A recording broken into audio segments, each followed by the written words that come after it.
Boa noite, amigo. É um prazer estar aqui. Desafio a fazer de modo diferente algo que a gente já fazia antes. Hoje, nós nos propusemos a trabalhar o tema fora da caridade não há salvação. Mas antes, nós vamos fazer uma pequena prece, agradecendo ao Mestre Jesus a oportunidade de aprender, a oportunidade de trabalho. Rogamos ao Mestre também que permita a espiritualidade amiga, orientação e amparo. Rogamos que toque em nossas mentes e corações para que possamos colher os aprendizados necessários à nossa condição. Se conosco, Mestre, hoje e sempre, e é assim. E nós começamos as nossas reflexões de hoje buscando entender o termo salvação. E depois nós vamos falar um pouco sobre caridade. Quando a gente busca conhecer o termo salvação, a gente vai lá no dicionário, né? E no caso, a gente procurou o dicionário da filosofia espírita de Paliano, que diz que salvação significa livramento ou preservação. Ele pode ser usado com respeito à volta de alguém em segurança ao seu lar, ao seu país. E ele significa, então, segurança contra um perigo, libertação de uma aflição, por exemplo. Diz Paliano que, no sentido escatológico, ou no que se refere a teorias de fim de mundo, de fim da humanidade, a salvação ela se refere a um trabalho de Deus e o propósito de Jesus Cristo para com os escolhidos. A salvação, então, ela se aplica ao livramento do inferno eterno. Mas nós compreendemos que o inferno ele não existe, assim como também não existe um céu contemplativo. O termo para nós ele tem uma conotação de salvação de um perigo de queda moral. O que seria essa queda moral? São aqueles atos que nós cometemos que estão em conflito com a lei de Deus. E essa lei está gravada na nossa consciência, e por isso é que nos causa sofrimento, né? Então, a salvação, ela tem a ver, na verdade, com uma autoiluminação, com o desenvolvimento do ser espiritual que somos. Jesus já nos falava em salvação. E quando a gente lê os evangelhos, a gente encontra nas passagens quando Jesus atendia aqueles que procuravam conforto lenitivo para suas dores, Jesus os cuidava e dizia no final: segue em paz e cuida de não pecar. Vai e não tornes a pecar. Levanta e anda. Tua fé te salvou. Sempre remetendo a um trabalho da própria pessoa, ou seja, responsabilizando aquele espírito pelo tratamento. Jesus tinha ajudado, tinha dado assistência, mas ainda faltava um trabalho que era daquele espírito, dando conta de que cada um precisa realizar um movimento, uma ação no sentido de se desenvolver, de se aprimorar. E Kardec, nas obras básicas, ele vai trazer também a salvação como resultado de um processo de trabalho, de esforço de cada um de nós, enquanto espíritos imortais, vivendo uma experiência material. Kardec, ele nos propõe a reflexionarmos sobre quem somos, de onde viemos, para onde vamos. E ele fala em aproveitarmos as oportunidades para a nossa transformação em busca da felicidade plena. E essa felicidade, ela nada, ela não está longe de nós. Ela faz parte da nossa trajetória de espíritos imortais. No capítulo 15 do Evangelho segundo o Espiritismo, nós vamos encontrar várias informações importantes para que a gente entenda o processo de salvação e o exercício pelo exercício da caridade. Lá no item 1, nós vamos encontrar uma passagem que está em Mateus, né, onde Jesus diz: Vinde, vós que fostes abençoados por meu Pai, possuí o reino que vos foi preparado desde a fundação do mundo, pois eu tive fome e me deste de comer. Tive sede e me destes de beber. Precisei de abrigo e me abrigaste. Estive nu e me vestiste. Estive doente e me visitastes. Preso e vieste ver-me. E aqueles que estavam junto dele perguntam: Mas quando que nós te vimos nessa situação e te atendemos? E ele responde que, na verdade, todas essas ações foram praticadas em função de alguém que precisava muito. E ele diz: Quando fizeste a um dos meus irmãos pequeninos, foi a mim que me fizeste. O que Jesus está querendo nos dizer? Que a prática da caridade nos aproxima dele. E que a gente, quando faz pelo outro, também está fazendo por nós. Mas que a gente precisa aprender com aquela ação. E é por isso que no item seguinte nos apresenta a parábola do bom samaritano, que vem nos falando do amor como mandamento maior. A gente vai entender as características da caridade segundo São Paulo. Por que não é fora da igreja nem fora da verdade que está a salvação, mas sim na própria caridade? Porque cada igreja, cada credo tem suas crenças em particulares e não é isso que leva à salvação. E não existem verdades absolutas, nós estamos em constante transformação. Então não é na verdade que está a salvação. A salvação está na caridade. E quando nós falamos que na parábola do bom samaritano tem outro exemplo de caridade, porque quando é perguntado a Jesus quem é o meu próximo, né? Amarás o Senhor teu Deus e ao próximo como a ti mesmo. Tá, mas e quem é meu próximo? Perguntam a Jesus para testá-lo. E Jesus narra a passagem de um homem que, descendo de Jerusalém para Jericó, é assaltado, é despojado dos seus bens. E ainda diz que passam por esse homem um sacerdote, um levita, que é um homem das leis, né? E não se aproximam dele.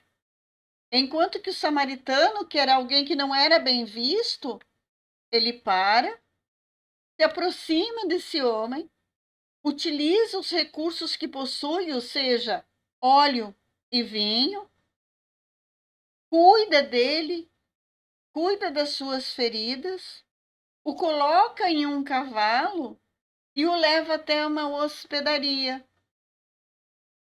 O samaritano não pergunta para o homem de onde ele vem, quem ele é, qual a sua família, qual a sua religião, o time para que torce. Simplesmente cuida dele e se responsabiliza por ele. Leva ele até a hospedaria, entrega ao dono da hospedaria valores que hoje corresponderiam a 2 dias de trabalho, porque um denário na época correspondia a um dia de trabalho. Ele entrega 2 dias de trabalho para que esse homem fosse cuidado. Então ele se responsabiliza pelo outro, mesmo sem saber quem ele é. Quem de nós hoje seria capaz de doar um valor que correspondesse a 2 dias de nosso trabalho para que alguém fosse cuidado, para que alguém fosse atendido dentro das suas necessidades? Quando Jesus relata, então, a parábola do bom samaritano, ele está falando muito mais de quem é o nosso próximo do que nós podemos imaginar. Ele está querendo dizer também que pode ser um homem qualquer. Ele não disse se era rico, se era pobre, qual era a sua etnia. Ele é um homem necessitado. E quando coloca o samaritano, ele coloca nessa questão porque a caridade ela pode ser praticada por qualquer pessoa, independente da religião que tenha, do credo que professe. A caridade está acima disso. Nós vamos ver no item 3 o seguinte, que toda a moral de Jesus se resume na caridade, na humildade, isso é, nessas virtudes que são contrárias ao egoísmo e ao orgulho. Porque para praticar a caridade da forma como Jesus propunha, quem pratica não pode ficar pensando nos seus próprios interesses, no que é melhor para si. E muito menos ter vaidade ou orgulho por aquilo que faz. A humildade, ela é indispensável ao exercício da verdadeira caridade. E Jesus coloca a caridade como a primeira de todas as virtudes, ou seja, implicitamente a caridade contém todas as outras virtudes. Contém a humildade, a doçura, a fé, o perdão, a benevolência, a justiça. Isso porque a caridade, ela não é uma das condições para a salvação. Ela é a única condição para a salvação. E quando dizemos assim, bom, a caridade ela envolve, ela é constituída de todas as virtudes, entende-se que a caridade é o estado da alma evoluída, que nem está no capítulo 7 deste livro. Quando diz que a alma, quando evolui, ela atinge um alto grau no sentido de construção de virtude, que ela pratica a caridade sem pensar. Isso faz parte dela, faz parte dessa alma evoluída. Como o sol que ilumina todos. A caridade é algo que envolve de tal forma que quem a pratica nem percebe que está praticando. No livro dos Espíritos, na questão 886, nós vamos encontrar a seguinte pergunta de Kardec, né? O que significa caridade para Jesus? E a resposta é benevolência para com todos, indulgência para com as imperfeições alheias e perdão.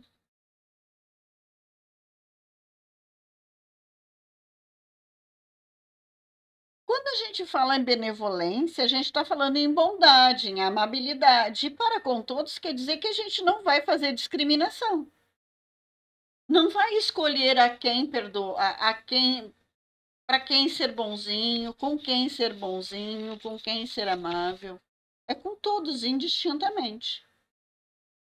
E agir de forma contrária a isso é ter uma visão reducionista dos princípios de igualdade e fraternidade. Quando se fala em indulgência para com as imperfeições dos outros, a gente está falando em compreensão, em tolerância, em ser menos severos com os nossos julgamentos, principalmente com aqueles que têm mais dificuldades. Quando a gente fala em perdão das ofensas, esse perdão não é o esquecimento da falha, né? Porque esquecimento tem a ver com amnésia, mas a compreensão dessa ofensa contra nós. E que isso não é que quem nos ofende nos deseje mal. Esse ser está num processo de adoecimento. E talvez nem tenha percebido a ofensa. Nós é que nos ofendemos. E é um ponto nevrálgico. Por quê? Porque é muito fácil para a gente fazer, ter atos de caridade, de benemerência, para a gente praticar assistência. Não é difícil. Agora, perdoar é algo muito difícil. Perdoar alguma ofensa, muitas vezes, essa ofensa que nos é feita fica nos corroendo, nos tirando a paz, nos tirando o sossego. A caridade, ela não prescinde do perdão. E isso, então, está como meta para nós, espíritos imortais. Aprender a perdoar, porque a caridade do perdão é uma energia que eleva o espírito. Isso quem nos diz é Jason de Camargo no livro Educação do Sentimento. E nós vamos ver nesse mesmo livro que Jason vai dizer o seguinte, que a caridade é através da caridade que os seres humanos conseguem viver com dignidade.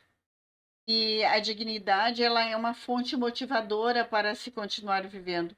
Talvez o elemento mais significativo da caridade seja a produção da dignidade, porque todo homem deseja ser respeitado como um indivíduo. O que Jason nos chama a atenção aí, né? E é um conteúdo que a gente já sabe. A gente já, lendo o Evangelho e o Espiritismo, a gente vai encontrar lá que a orientação para que a gente pratique a caridade e toda vez que for possível a gente transforme a doação em trabalho ou em renda, em salário. Porque o homem gosta de prover as suas próprias necessidades. O próprio Livro dos Espíritos, na questão 888, vai nos trazer que aquele que depende de esmola, ele se torna embrutecido, ele se torna triste. Muitas vezes pode acontecer que aquele que depende da esmola se torne até violento. Ah, quer dizer que somos contra a esmola? Não, de maneira nenhuma. E a questão 88A está lá para nos dizer isso. Não é errado dar a esmola, não é errado alcançar o outro aquilo que ele necessita, atender a sua necessidade básica. É como nós fazemos que torna esse ato algo que retira do outro a dignidade, o respeito por si mesmo. A verdadeira caridade é sempre a mão que ergue. É sempre aquele ato que faz com que o outro se sinta bem. Ela produz bem-estar. Essa é a verdadeira caridade. E nós vamos encontrar também, no capítulo 15, uma fala de São Paulo nos falando da caridade, já trazendo que a caridade não é algo só externo, que a caridade precisa de um movimento interno de aprendizado também. Quando ele diz que, ainda que falasse a língua dos homens, que falasse a língua dos anjos, ainda que tivesse o dom da profecia, que conhecesse todos os mistérios, tivesse ciência de todas as coisas, se ele não tivesse a caridade, ele nada seria. Ainda que tivesse toda a fé possível, até o ponto de transformar montanhas, se não tivesse caridade, nada seria. Então, o que ele diz? Mesmo todos esses atos externos precisam estar envolvidos em um ato, aliás, envolvido em amor, em caridade. Ele segue dizendo que, mesmo que ele tivesse distribuído todos os bens para alimentar os pobres e houvesse entregado o seu corpo para ser queimado, para dar testemunho da sua fé, isso de nada serviria se ele não tivesse caridade. Ou seja, se o movimento que levasse a isso não fosse a caridade. Ele ainda caracteriza a caridade como algo paciente, ou seja, é uma atitude que sabe esperar. É tranquila, não é apressada. Quando fala em branda e benfazeja, fala em uma ação serena, uma ação que causa bem-estar, que é generosa. Quando fala que ela não é temerária, quer dizer que é uma ação que não é perigosa, que não é arriscada. Quando fala que não é precipitada, quer dizer que não é impulsiva, imprudente, apressada. São Paulo diz que a caridade não tem orgulho, ela não é orgulhosa, ela não desdenha de ninguém, ela não é presunçosa. É isso. São Paulo diz que a caridade não cuida dos seus próprios interesses, que não se agasta, quer dizer, não se irrita, não se vê, não se aborrece, não suspeita mal, não fica feliz com a injustiça, assim com a verdade. E ele termina essa parte dizendo que a caridade tudo suporta, tudo crê, tudo espera e tudo sofre, remetendo ao que a gente lia lá no início, que a caridade depende de humildade. E quando diz tudo sofre e tudo espera, também lembra a resignação. Então, caridade envolve ou demanda fé, esperança, resignação, humildade.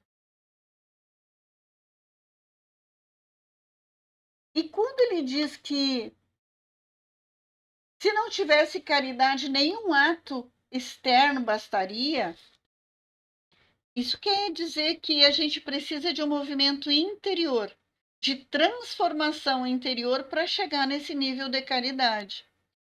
E nós vamos encontrar num texto de Emmanuel, no livro Vinha de Luz, um chamamento para a caridade essencial. Esse é o nome do texto que está no capítulo 100 deste livro. Eu trouxe aqui 2 trechos desse texto. Um diz assim: ninguém pode assistir a outrem com eficiência se não procurou edificação de si mesmo. Ninguém medicará com proveito se não adquirir o espírito de boa vontade para com os que necessitam. Ninguém ensinará com segurança se não possui a seu favor os atos de amor ao próximo, no que se refira à compreensão e aos auxílios fraternais. O que Emmanuel chama a atenção aqui? Que, na verdade, tudo que a gente faz com relação aos outros deve provocar em nós uma transformação interior. É o que ele fala em edificação de si mesmo. A gente usa muito o termo reforma íntima, né? Reforma íntima nada mais é do que uma edificação de si mesmo. É tirar essas paredes caiadas, com reboco quebrado, cheia de deficiência, e construir paredes novas de sustentação, ou seja, trocar velhos hábitos por hábitos novos. Hábitos que conduzam o nosso espírito, ou a nós mesmos, a uma felicidade, a perfectibilidade que é o nosso destino.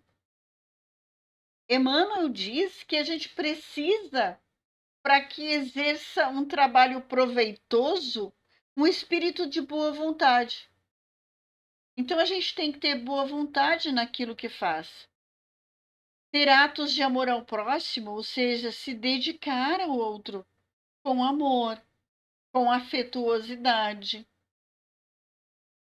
E para isso a gente precisa desenvolver a fraternidade, a compreensão, a solidariedade, que são construções que a gente vai desenvolvendo durante as nossas experiências materiais, as nossas experiências na vida corporal.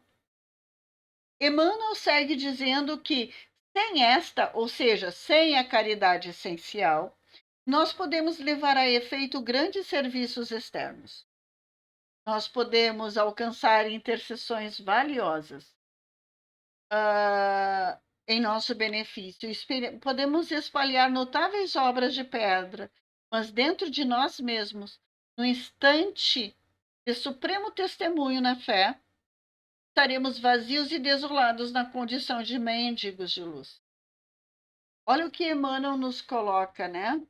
Que a gente pode fazer os maiores atos de doação possíveis. Nós sempre teremos a intercessão daquele que recebeu o benefício. Ou seja, ele vai agradecer. A pessoa que recebe algo que muito deseja, que muito precisa, normalmente intercede com preces por aquele seu benfeitor. E por maior que seja a obra, por mais preces que a gente receba a nosso favor por todas as obras realizadas, se essas obras realizadas, se essas ações não nos fizerem melhores do que nós somos, nós continuaremos sem a nossa luz interna. Por isso, mendigos de luz, necessitado de luz, porque nós não teremos desenvolvido em nós a nossa essência divina, aquele amor que faz parte do nosso espírito. Amor que se traduz em exercício de caridade. E muitos de nós ainda julgam que esse amor depende da nossa condição financeira, depende da religião que a gente professa. E o Espiritismo diz que não, não tem isso. É fora da caridade que não há salvação. Não é não está na religião, na idade, nem na etnia. E isso está confirmado num texto do livro Fora da Caridade Não Há Salvação, onde o autor estuda várias parábolas, fazendo reflexões muito importantes com relação à caridade. E ele diz que a capacidade de amar, a capacidade de ser caridoso, independe da situação em que o espírito viva. Se está num corpo de homem ou de mulher, independente da etnia em que ele esteja encarnado, da religião que professe, da idade que tenha, ou de qualquer convenção cultural, social. Essa capacidade ela é inerente ao espírito e nós poderemos desenvolver isso. Precisamos de ajuda? Lógico, precisamos sim. E nós podemos encontrar essa ajuda para a gente poder conhecer, compreender o significado disso e nos desenvolvermos espiritualmente. E que caminhos são esses, né, para que a gente possa se desenvolver?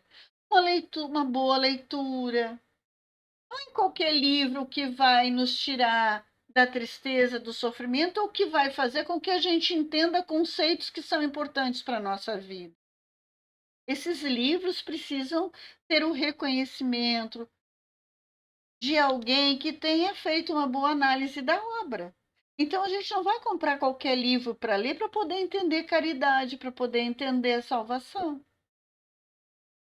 E é bom que a gente estude, né? Que a gente procure transformar essa informação que a gente recebe na leitura em um conhecimento mais profundo. Para isso é bom também uma conversação edificante, ou seja, conversar com pessoas que queiram compreender também, que a gente possa trocar ideias, partilhar conhecimento. Também é bom ouvir músicas, mas músicas boas que possam fazer com que o nosso espírito entre numa situação de bem-estar, que faça com que a gente aproveite melhor as informações que a gente tem. E sempre vale a prece. A prece ela é sempre muito bem-vinda. E aí a gente tem algumas sugestões. Quando a gente precisa conhecer uma categoria, né? Conhecer a fundo o significado de um conteúdo, como salvação, como caridade, como solidariedade. ou sobre a própria doutrina espírita, a gente sempre recomenda assistir palestras públicas doutrinárias. E hoje em dia está fácil, porque está num clique. A gente acessa essas palestras através do Facebook das nossas casas, através do YouTube. E nós temos um canal de YouTube que você pode se inscrever. Tem um retângulo vermelho aí embaixo, clica nele e você vai passar a estar inscrito no nosso canal. E se você tocar no sininho, você vai receber informações toda vez que nós estivermos fazendo alguma transmissão.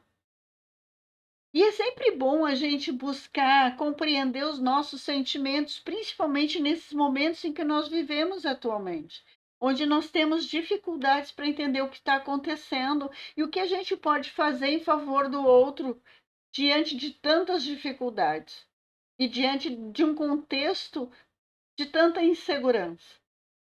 O atendimento fraterno é uma boa pedida quando a gente tem essa necessidade. Outra sugestão que nós trazemos é estar vinculado a grupos de estudos. E a nossa instituição, a Sociedade Espírita Homens de Boa Vontade, tem grupos de estudos da doutrina espírita.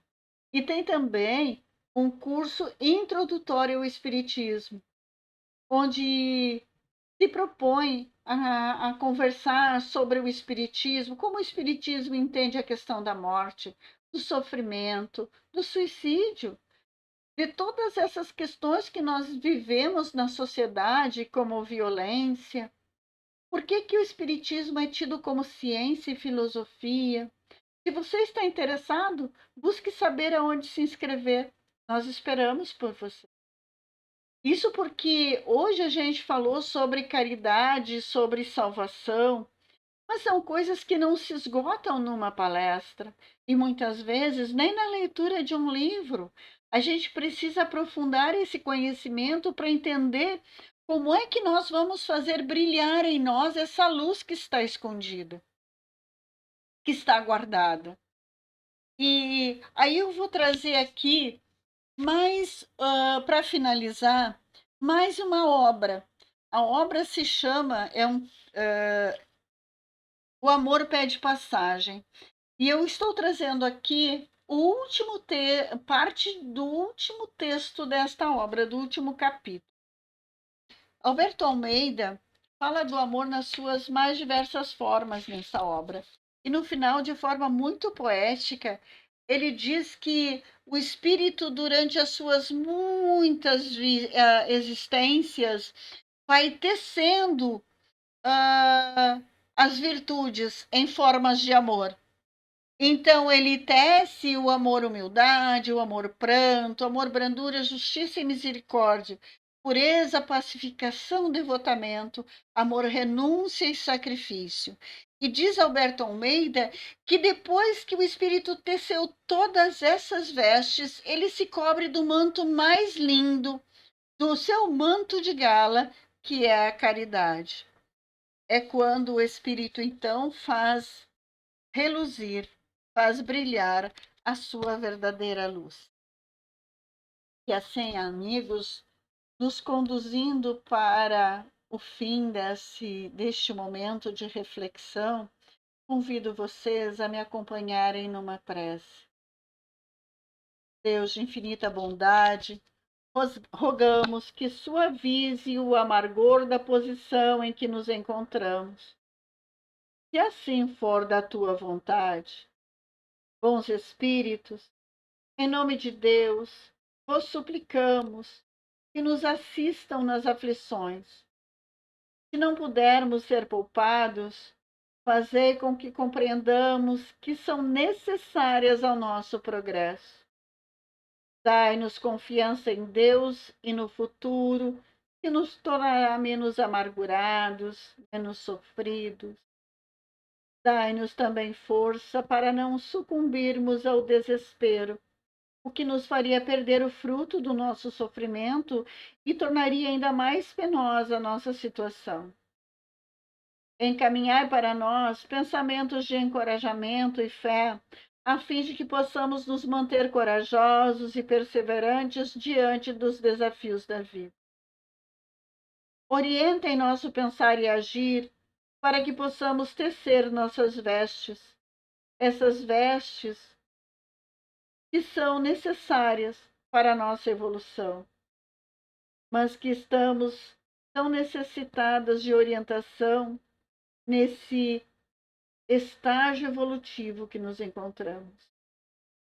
Orientem-nos para que a gente possa compreender o significado da nossa verdadeira luz, da nossa essência enquanto filhos de Deus. Agradecidos pela oportunidade de aprender e servir, pedimos licença para encerrarmos neste momento as reflexões da noite. Assim, amigos, nos despedimos, rogando que todos fiquem em paz e que possamos em breve nos reencontrar. Que assim